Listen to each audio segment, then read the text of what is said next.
मैं आपसे वादा करता हूँ, मैं ना माँ की अच्छे से सेवा करूंगा और आप बेफिक्र होकर फौज में जाइएगा। माँ जो बोलेगी ना मैं सब करूंगा, उनकी दवाई खाना पीना सब मैं देखूंगा। मैं आपसे वादा करता हूँ कि आज के बाद ऐसा बिल्कुल नहीं होगा। भैया माफ कर दीजिए प्लीज। मैंने कहा ना, मैं तेरी कोई बात नहीं सुनने वाला।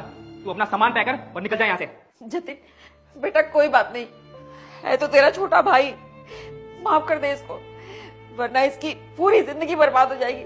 अपनी लाइफ बनाने आया था ना यहाँ पे, पूरा करियर बर्बाद हो जाएगा इसका। तू मत कर बेटा ऐसा, कोई बात नहीं। मेरे साथ जो भी हुआ वो मैं भूल जाऊंगी, मैं इसको माफ कर दूंगी। तू भी माफ कर दे इसको।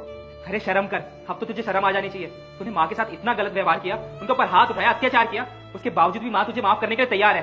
अरे उन्होंने तो अपनी माँ होने का फर्ज निभा दिया, लेकिन तू अपने बेटे होने का फर्ज कभी नहीं निभा पाया। और देख, मैं ना इस बार तुझे छोड़ देता हूँ, लेकिन आइंदा तूने माँ के साथ दोबारा ये हरकत करी ना तो मैं तुझे दोबारा नहीं छोड़ूंगा।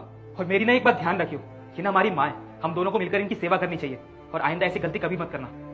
और शिवानी, तुमसे बात करने का तो कोई फायदा ही नहीं है। तुम अभी के अभी अपना सामान पैक करो और निकल जाओ मेरे घर से। प्लीज जतिन मुझे माफ कर दो, मैं तुमसे वादा करती हूँ आज के बाद मैं ये गलती कभी नहीं दोहराऊंगी।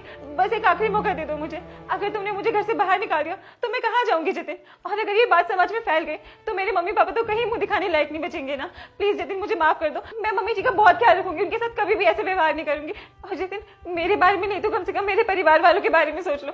अगर तुमने मुझे घर से बाहर निकाल दिया तो मैं कहाँ जाऊंगी जतिन? मम्मी जी आप ही जतिन को बोलिए ना कि वो मुझे घर से बाहर ना निकाले। अगर उन्होंने मुझे निकाल दिया तो मैं कहाँ जाऊंगी मम्मी जी? मैं आज के बाद ना आपका बहुत ख्याल रखूंगी। आप प्लीज जतिन को बोलिए ना। देख बहू, मुझसे क्या माफी मांग रही है? रहना तो तुझे जतिन के साथ ही है, पूरी जिंदगी तो तुम दोनों को ही साथ में रहना है ना। वैसे भी मेरे बेटे को तेरे साथ जिंदगी काटनी है। अगर वो तुझे माफ कर देगा तो कोई बात नहीं, मैं भी माफ कर दूंगी, उसका ही डिसीजन होगा, मैं कुछ नहीं जानती इसमें। अरे बस करो शिवानी, ये रोने धोने का ढोंग ना मेरे सामने मत करो। अरे तुमने मेरी माँ के ऊपर हाथ उठाया, उसके बावजूद भी तुम मुझसे उम्मीद रखती हो कि मैं तुम्हें माफ कर दूंगा। अगर तुम्हें मेरे घर वाले से फर्क नहीं पड़ता ना तो मुझे भी तुम्हारे घर वाले से कोई फर्क नहीं पड़ता। और मैं तुम्हें आखिरी बार बोल रहा हूँ, चुपचाप अपना बैग उठाओ और निकल जाओ मेरे घर से। मैंने कहा ना निकल जाओ यहाँ से।